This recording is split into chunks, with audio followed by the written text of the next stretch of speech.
عجبت لأربع كيف يرفلون عن أربع.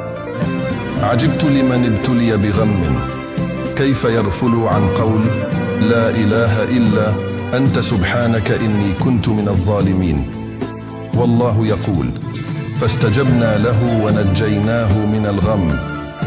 وعجبت لمن ابتلي بضر كيف يغفل عن قول رب إني مسني الضر وأنت أرحم الراحمين. والله يقول فاستجبنا له فكشفنا ما به من ضر.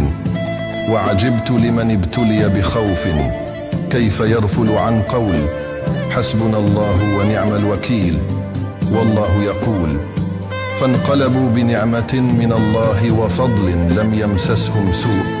وعجبت لمن ابتلي بمكر الناس كيف يغفل عن قول وأفوض أمري إلى الله إن الله بصير بالعباد. والله يقول فوقاه الله سيئات ما مكروا. اللهم إنا نسألك قلبا إذا ضاق ذكر وإذا اشتد صبر وإذا دعا ظفر.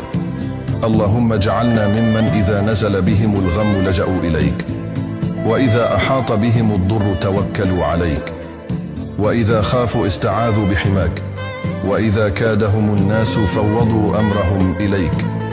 يا من قلت وقولك الحق فاستجبنا له اجعلنا من المستجيبين لك المستظلين برحمتك الثابتين على طريقك الصادقين في رجائك. واختم لنا بالخير ختاما يا أرحم الراحمين يا رب العالمين.